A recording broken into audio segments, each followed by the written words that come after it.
Tout commence en août 1997 avec la création de l'association Œuvre d'Ali Swalihi qui se veut la continuité de l'œuvre sociale du président Ali Swalihi qui a dirigé les Comores de 1976 à 1978 et dont le cheval de bataille fut l'égalité des chances pour tout citoyen de l'archipel des Comores.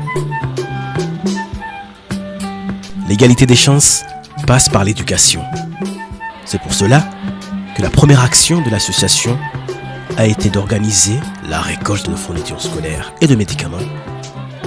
Une opération baptisée 40 000 cartables pour les enfants des Comores, en référence à une estimation sur le nombre de Comoriens ou d'origine installés dans la cité phocéenne dans les années 1990.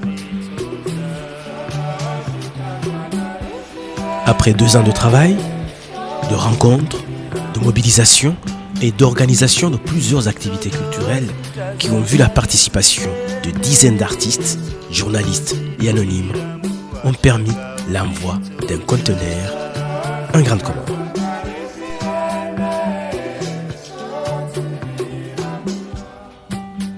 Le 26 août 1999, Jamila Ali Swalihi, accompagnée de 3 bénévoles depuis Marseille, appuyés par les bénévoles locaux, arrive à Oussibo pour la première étape de la distribution des fournitures scolaires.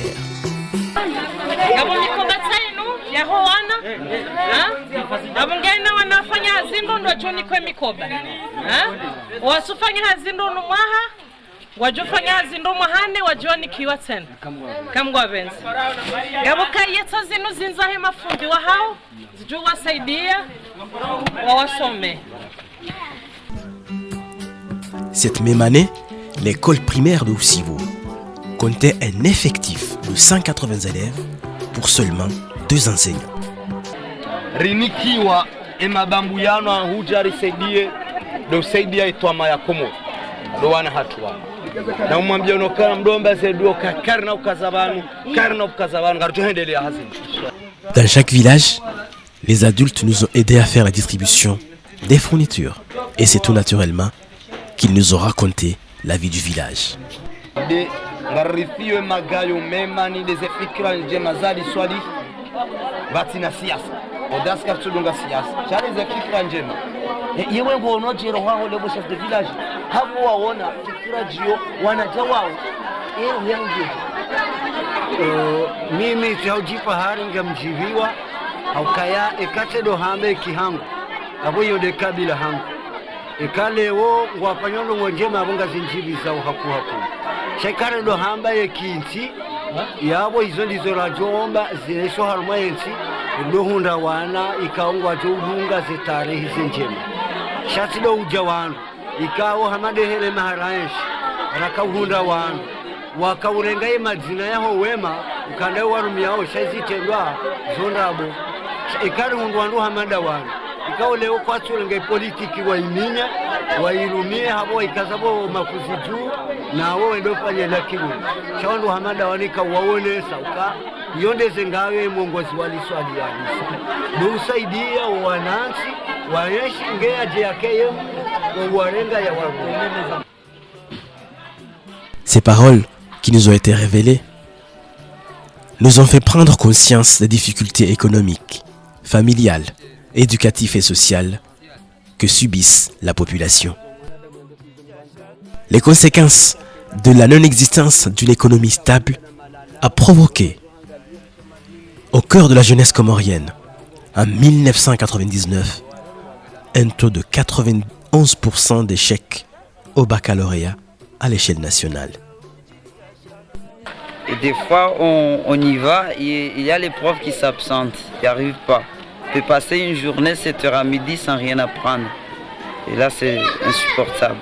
Les élèves ne viennent pas tous les jours à l'école, mais on cherche la coopérative scolaire, cherche des bénévoles là pour assurer les autres classes, pour bien répartir.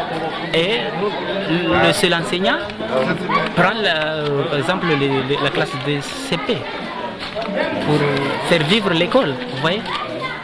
et chercher les autres bénévoles pour assurer les autres cours, pour que l'école vit.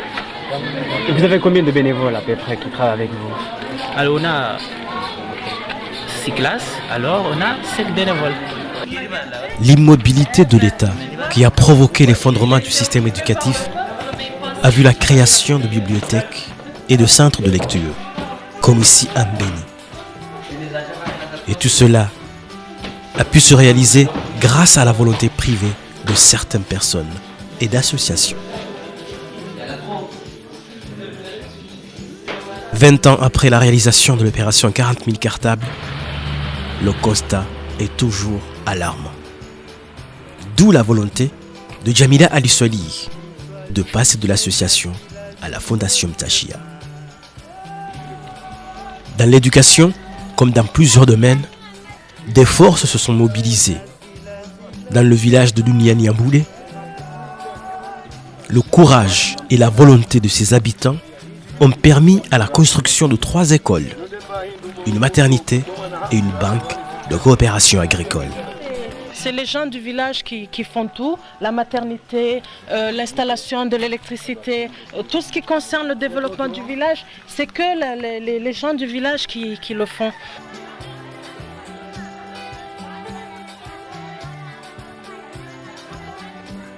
Cette mission humanitaire nous a permis de partager, durant 1 mois, le rythme de vie de plusieurs dizaines de villages.